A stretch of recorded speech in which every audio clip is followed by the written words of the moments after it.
March 15th, 1956, the play destined to be the most popular of all time opened in New York City.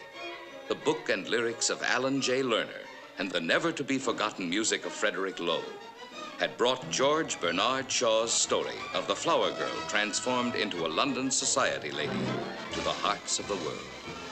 In London and Rome, in Tokyo, in Sweden, Mexico, Germany, and many other countries, My Fair Lady triumphed again and again.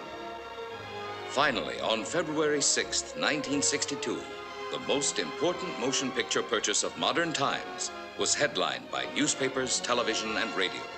$5 million paid for Fair Lady by Warner's. The tremendous price paid for the film rights gave evidence of the scope envisioned by Jack Warner, who personally undertook the production. This was further supported by the announcement that Audrey Hepburn would play Eliza Doolittle.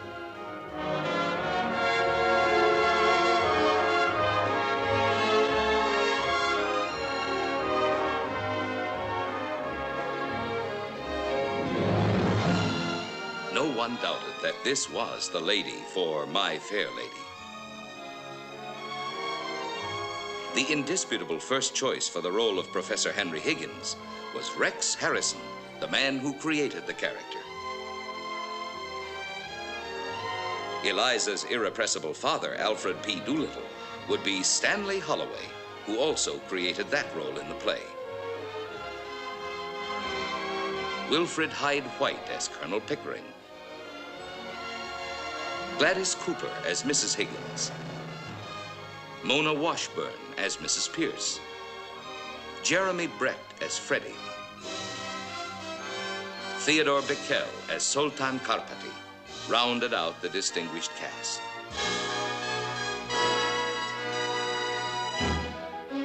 To direct these fabulous talents, Jack Warner unhesitatingly selected the renowned George Cukor. The original stage design had been a personal triumph for the world-famous Cecil Beaton. He was enthusiastic at the prospect of designing the motion picture version. For months, almost the entire Warner Brothers studio was devoted to the most elaborate preparation in its history. From a treasure house of silks and satins, furs and jewels,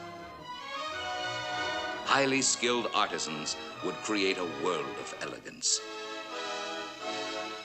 Sets were a building as rarely seen before. Whole sections of London, the grandeur and squalor of Covent Garden, the splendor of the Embassy Ballroom, the richness of Professor Higgins' study,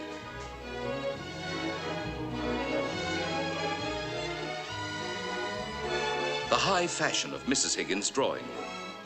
All these were constructed in the most particular detail. On August 13th, 1963, giant Super Panavision 70 cameras began rolling on the greatest production in Warner Brothers history. A motion picture which will stand as one of the great entertainment experiences of all time. This is My Fair Lady.